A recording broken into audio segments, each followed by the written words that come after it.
Welcome to Win the Day from Back to the Bible. I'm your coach, Pastor Nat, and today we're going to talk about Jesus, the miracle worker. It's a miracle.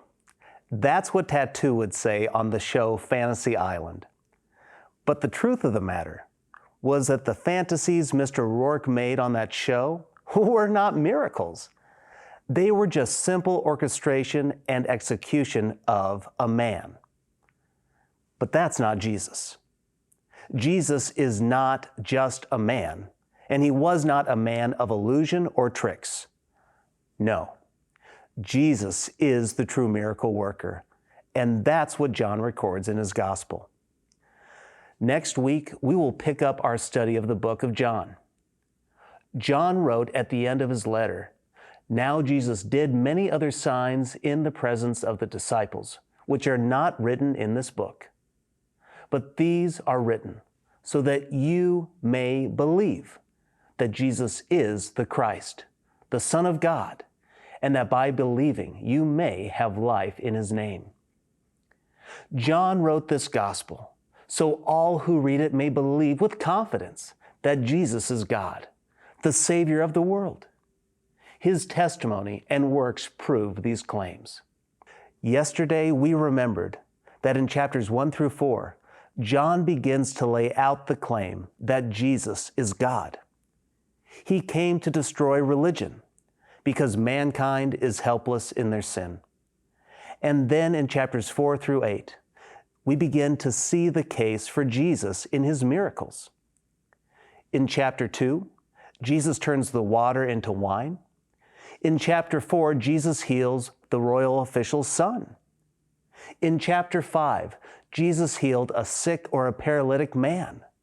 Then in chapter 6, we find one of the most famous miracles, the feeding of the 5,000. But also in chapter 5, we witness Jesus walking on the water. All of these miracles are extraordinary. They are public and true miracles. And then in chapter 8, we see a preview of the greatest miracle of all, forgiveness of sins. In chapter 8, a woman with a checkered past is brought before Jesus. This is a trap, but Jesus knows that. He does the unthinkable for these people and the impossible for man. He offers forgiveness of sins.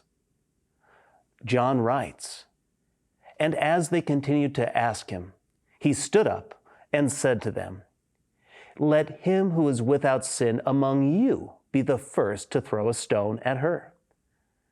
And once more he bent down and wrote on the ground.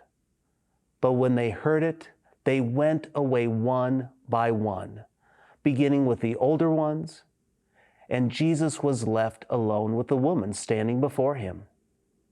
Jesus stood up and said to her, 'Woman, where are they? Has no one condemned you?' She said, 'No one, Lord.' And Jesus said, 'Neither do I condemn you. Go, and from now on, sin no more.'" Jesus came so that we might have life to the fullest. Jesus came so we would be free from our past. Jesus came to let the world know that God is still here. God cares greatly for you. So as John wrote, believe so that you might have life. If you're not convinced, I encourage you to come back on Monday. We'll continue to listen and watch Jesus. Why? So that you might believe. I do believe. Will you?